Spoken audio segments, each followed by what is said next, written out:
So let's take a look at the development of the periodic table. What I want you to think about is how would scientists get from this list of elements, not very many of them known in those days either, to our modern periodic table.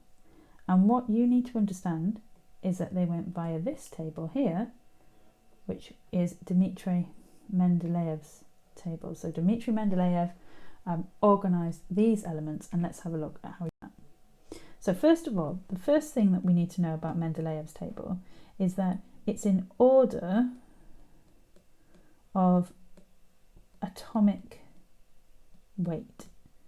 So it's in order of atomic weight. That's Dmitry Mendeleev's table. So Dmitry Mendeleev designed this table, and we can see the pattern here where we look at these atomic weights. So we've got 6.94 going to 9, 10, 12, 14, 16 and so on. However, if we go a little bit further down, here we've got 115, 119, 122, so far so good, 128, but then 127. And that is something that Mendeleev did that hadn't been done before. So early periodic tables, some of them were ordered by atomic weight, but they still didn't create the kind of pattern that Mendeleev's table made, because they hadn't thought to do this, which is to switch around the order of some of the elements. And that was one of the key things that Mendeleev did. So he switched around the order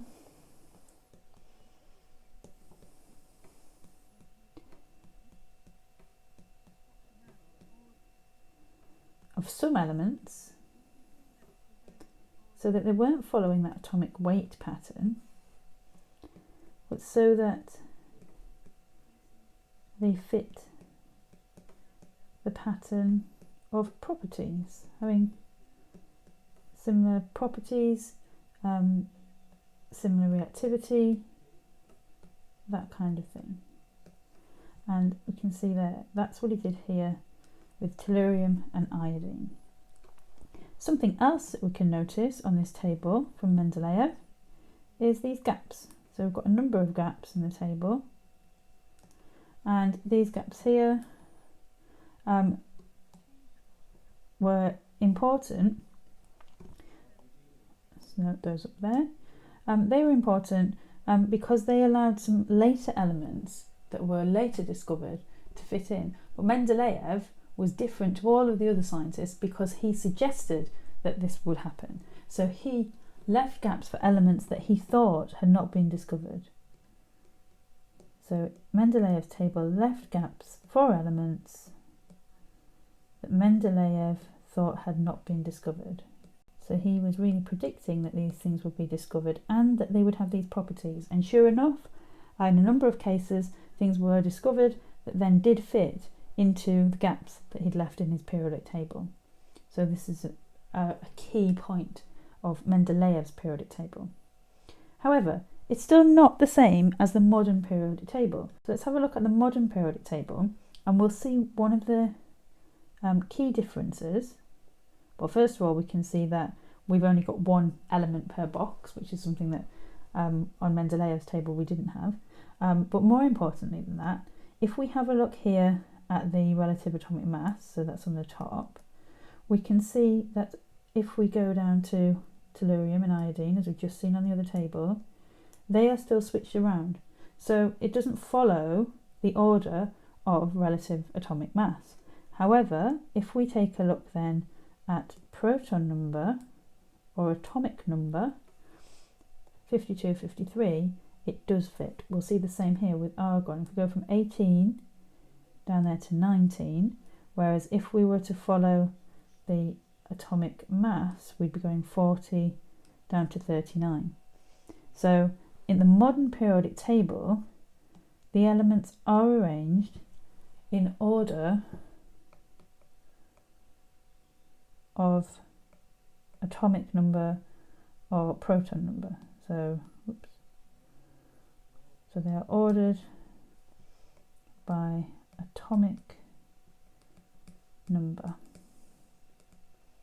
Okay, so that is a key thing.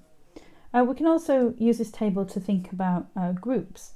So here, going down the table, we've got the groups. We looked at these, if you remember, we looked at this very periodic table in your first lesson on the periodic table, and we said that these numbers here are group numbers, and we'll come to look at some of these groups later, and what we'll find is that those groups have got similar reactivity, they've got similar patterns of reactivity.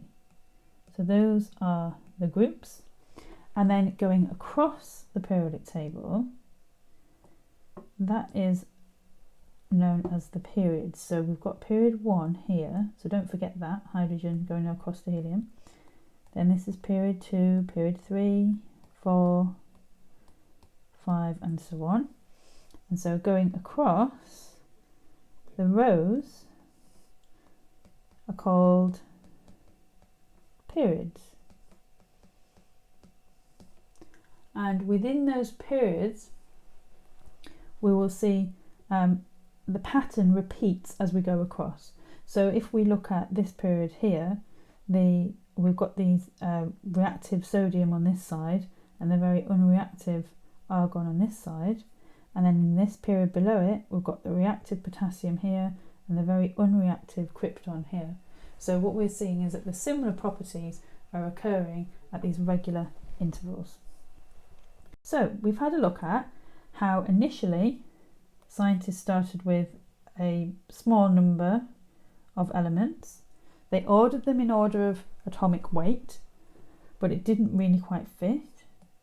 Mendeleev carried that on, kept it in order of atomic weight, but he also left the gaps and he reordered some of the elements, swapped them around so that they would fit with that order of atomic weight.